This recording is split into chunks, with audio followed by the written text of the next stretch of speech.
10 बजने को है। आप देख रहे हैं इंडिया न्यूज। आपके साथ मैं हूं चित्रा त्रिपाठी। बड़ी खबर के साथ इस बुलेटिन की शुरुआत हम करेंगे। यह खबर है लखनऊ से। कल मुजफ्फरनगर हिंसा के आरोपी 2 बीजेपी विधायकों की गिरफ्तारी अंतिम समय में टाल दी गई।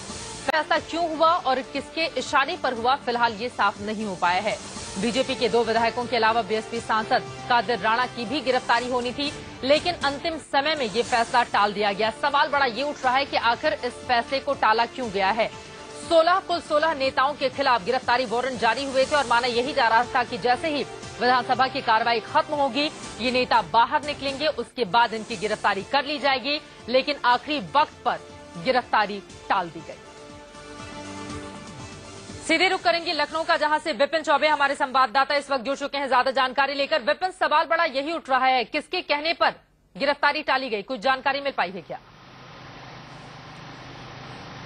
देखिए, सरकार के में बैठे तमाम जो ऊंचे रसूखदार लोग हैं, उनके कहने पर गिरफ्तारी टाली गई है। क्योंकि अगर गिरफ्तारी नहीं होनी होती तो मुजफ्फरनगर से इस पूरे मामले में इन्वेस्टिगेटिंग ऑफिसर वो नहीं आते, यहाँ की सुरक्षा नहीं बढ़ाई जाती, तमाम आला अधिकारियों को मौके पर मौजूद नहीं किया जाता और हमें भी ये खबर दी गई थी कि आज शाम तक गिरफ्तारी हो जाएगी। लेकिन जैसे ही आजम खान का प्रकरण आया, इस पूरे मामले में जब हमने जानने की कोशिश की, पड़ताल की चित्रा, तो हमें पता चला कि आजम खान प्रकरण के मामले में सरकार बैकफुट पर आ गई कि अगर हम बीजेपी विधायकों की और बीएसपी विधायकों और सांसदों की गिरफ्तारी इस पूरे मामले में करते हैं तो सरकार के एक सीनियर मंत्री का नाम अब इस पूरे दंगे में आ रहा है, तो उनके खिलाफ भी एफआईआर करानी पड़ेगी, गिरफ्तारी करनी पड़ेगी। लिहाजा जो बातें उनके बारे में कही जा रही है उनको पहले क्लैरिफाई किया जाए, ये साफ किया जाए कि एक मीडिया चैनल के द्वारा जो दिखाया जा रहा है स्टिंग ऑपरेशन में कि आजम खान की इस पूरे मामले में इन्वॉल्वमेंट है, उस इन्वॉल्वमेंट को क्लियर कर लिया जाए, शॉर्ट आउट कर लिया जाए, उसके बाद इस गिरफ्तारी को पूरा किया जाए।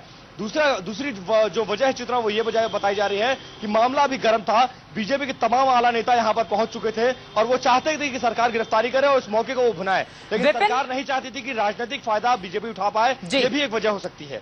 आजम खान का प्रकरण तो है ही, लेकिन इसके अलावा हमने ये भी देखा है कि दरअसल समाजवादी पार्टी और बीजेपी के ऊपर आरोप लगे हैं कि दोनों के बीच मैच फिक्स है, क्योंकि उत्तर प्रदेश सरकार की ओर से कई काम ऐसे किए गए हैं जिससे ये साफ होता है कि दिखावे के लिए कुछ और काम करती है और पर्दे के पीछे कुछ और काम चलता है। क्या ये भी माना जा सकता है कि दरअसल ये सब कुछ हाई वोल्टेज ड्रामा सिर्फ और सिर्फ दिखावे की वजह से ही किया गया है?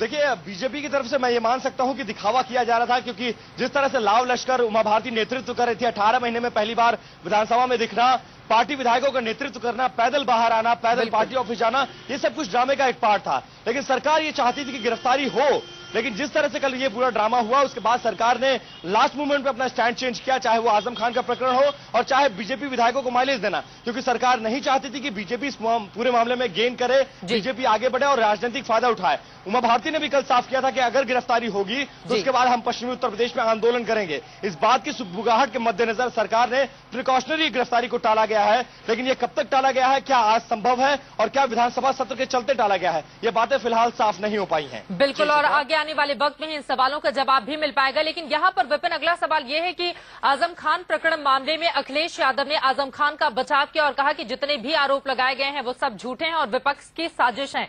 लेकिन सवाल ये उठता है कि अगर ये विपक्षी साजिश का नतीजा है तो फिर जिन पुलिस अधिकारियों के चेहरे सामने आए थे स्टिंग ऑपरेशन में, आखिरकार उनका तबादला रातों रात क्यों कर दिया गया और बहुत सारे पुलिस वालों के खिलाफ तो कार्रवाई भी की गई है अखिलेश सरकार की ओर से। चित्रा, बड़ा सवाल यही है कि अगर वो अधिकारी सच बोल रहे थे तो तबादला क्यों किया गया, और अगर झूठ बोल रहे थे तो उनको उनके पद पर क्यों नहीं बने दिया गया और सरकार और मंत्री यानी आजम खान की तरफ से सफाई क्यों आई।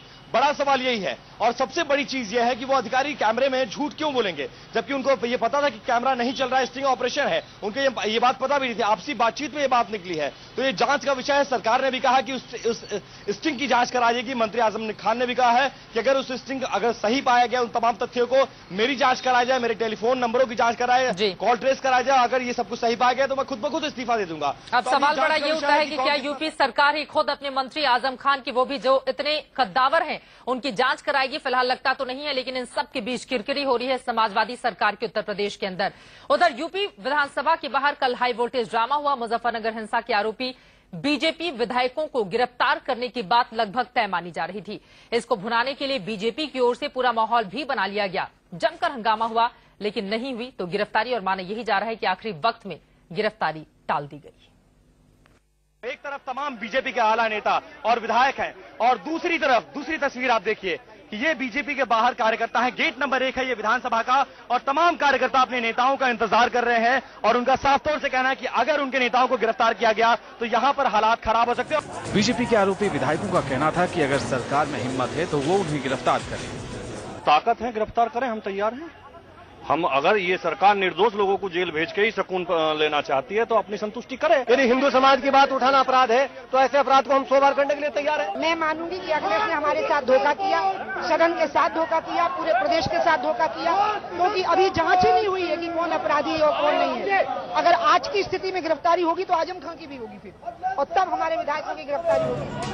शाम को जब ये ड्रामा चल रहा था तो बाहर पुलिस की टीम बीजेपी विधायकों की गिरफ्तारी के लिए मौजूद थी, लेकिन हालात खराब होने के डर से उसने उन्हें जाने दिया। ये अलग बात है कि इन विधायकों सहित 20 से ज्यादा आरोपियों के खिलाफ गैर जमानती वारंट जारी होने के बाद पुलिस इस पर जल्द अमल के दावे कर रही है। जो भी साक्ष्य मिले हैं उनके आधार पर हमारे विवेचकों ने न्यायालय में समस्त तथ्यों को रखा है। Thank you. पुलिस बस दावे करती ही नजर आई, हुआ कुछ नहीं। शायद अखिलेश सरकार माकूल वक्त का इंतजार कर रही है।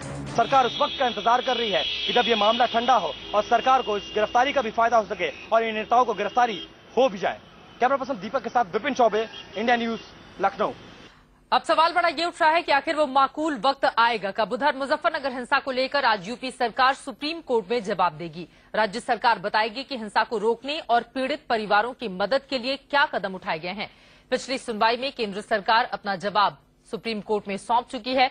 2 तस्वीरें हम आपको दिखा रहे हैं। उत्तर प्रदेश में जहां मुजफ्फरनगर दंगा मामले में घमासान मचा हुआ है, गिरफ्तारी की तलवार लटक रही है कुछ विधायकों के ऊपर, तो वहीं इस पूरे मामले में उत्तर प्रदेश सरकार की ओर से क्या कदम उठाए गए हैं, ये जवाब दाखिल आज यूपी सरकार की ओर से सुप्रीम कोर्ट के अंदर किया जाएगा। और एक तरफ अखिलेश मुजफ्फरनगर पर सियासत कर रहे हैं तो दूसरी तरफ उनके मंत्री आजम खान हिंसा भड़काने के आरोपों से घिर गए हैं। एक स्टिंग ऑपरेशन में आजम खान पर लगे संगीन आरोप जिसे उन्होंने फिलहाल नकार दिया है। इस बीच उन पर सैयद अहमद बुखारी ने करारा हमला किया है।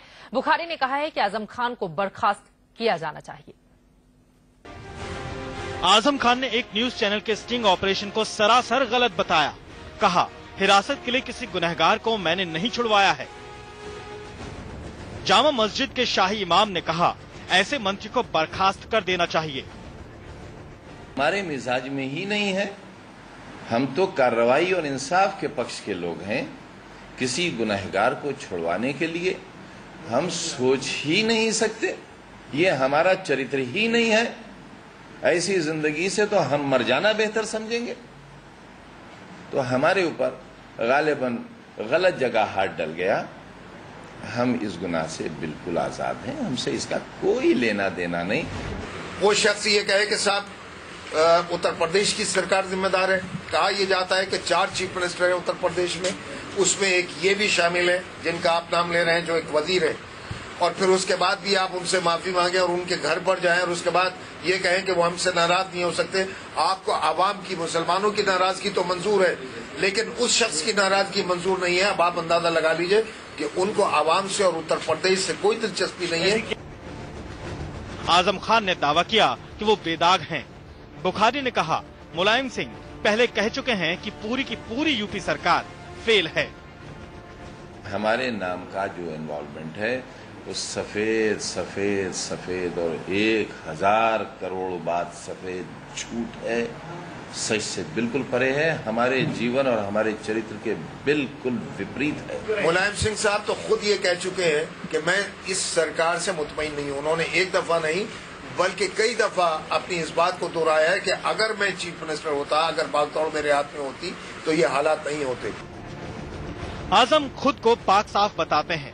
कहते हैं कि यकीन नहीं होता तो हिंसाग्रस्त इलाके के डीएम एसपी से पूछ लीजिए। इमाम बुखारी ने कहा, आजम कोरी बकवास करते हैं। मैं तो अपनी जुबान से उनका नाम तक नहीं लेना चाहता। हम तो समझते हैं अगर आप वहाँ के हटाए गए डीएम से पूछेंगे तो वो शायद राजनीति में सबसे ज्यादा हमारी तारीफ करेंगे अगर आप उनका बयान लेंगे तो। जाती तौर पर आप अगर उनसे पूछेंगे, वहाँ के डीएम और एसपी दोनों से अगर पूछेंगे। मैं उस शख्स का नाम अपनी जबान पर भी लेना नहीं चाहता कि जो बदतमीज है, बद अखलाक है, बेहुदा है, कि जिसके नाम से भी मुसलमान नफरत करता है। आज 10 से ज्यादा महकमे उसको दिए हुए हैं। और आप ये बता दीजिए कि उन 10 से ज्यादा महकमों में अकलियतों से मुतालिक महकमे उस शख्स के पास है, कितना मुसलमानों को फायदा उसने पहुंचा दिया। इनसाइड स्टोरी यह है कि आजम और शाही इमाम की अदावत पुरानी है। शाही इमाम अपने रिश्तेदार को यूपी सरकार में मंत्री बनवाना चाहते थे, लेकिन आजम की वजह से ऐसा हो न सका। शायद यही वजह है कि सैयद अहमद बुखारी को आजम और अखिलेश फूटी आंख नहीं सुहाते। गाजियाबाद से जतिन गोस्वामी के साथ विपिन चौबे, लखनऊ, इंडिया न्यूज। आजम खान अपने बचाव में जितनी भी दलीलें दे, लेकिन आजम का नाम लेने वाले पुलिस अधिकारियों के खिलाफ जिस तरह की कार्रवाई हो रही है वो सवालों के घेरे में खड़ा करती है आजम खान को। वहीं यूपी पुलिस के तेज तर्रार अधिकारी माने जाने वाले ADG law and order Arun Kumar ने केंद्रीय प्रतिनियुक्ति जाने के लिए यूपी सरकार से इजाजत मांगी है। अखिलेश यादव की सरकार बनने के बाद यूपी की कानून व्यवस्था को ठीक करने के लिए अरुण कुमार को एडीजी लॉ एंड ऑर्डर बनाया गया। बताया जा रहा है कि राजनीतिक दबाव की वजह से ही अरुण कुमार सेंट्रल पोस्टिंग पर अब जाना चाहते हैं। विपिन हमारे साथ लगातार बने हुए हैं। विपिन, लगातार बड़े अधिकारियों के ऊपर अखिलेश सरकार किस तरह से दबाव बना रही है, ये पिछले काफी दिनों से देश के सामने है, लेकिन अब तो ये तस्वीर बिल्कुल साफ हो चुकी है। अरुण कुमार के इस ताजा इजाजत से वो सेंट्रल में जाना चाहते हैं और बाकायदा लिखित में इस बात की इजाजत भी यूपी सरकार से उनकी ओर से लिखित में मांगी गई है।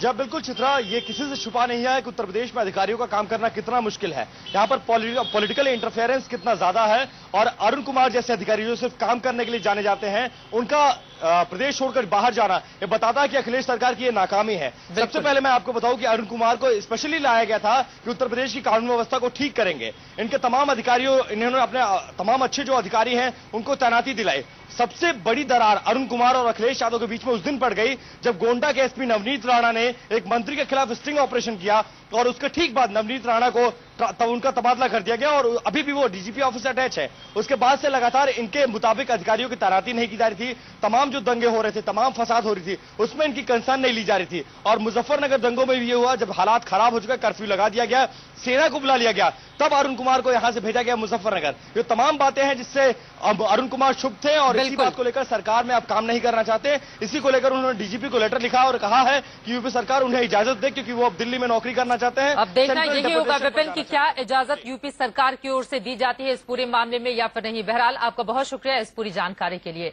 कुल मिलाकर जो तस्वीर उत्तर प्रदेश से सामने आ रही है वो सवाल खड़े कर रही है अखिलेश सरकार के ऊपर कि क्या कानून व्यवस्था बनाए रखने में अखिलेश यादव नाकाम साबित हो रहे हैं।